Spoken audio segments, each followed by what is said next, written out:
اس فرش عزا پہ آ کے فقط ثواب نہیں سمیٹنا،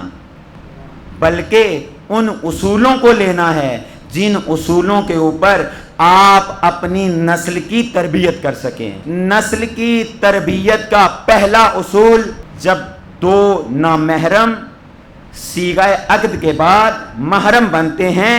تو خدا را سیلفی سے اپنی زندگی کا آغاز نہ کیجئے، فیس بک پہ پوسٹ کرنے سے اپنی زندگی کا آغاز نہ کیجئے، فیس بک کا سٹیٹس کہ میں آج کے بعد شادی شدہ ہو گیا ہوں اس سے نہ کیجئے، بلکہ فوراً قرآن کھولیے،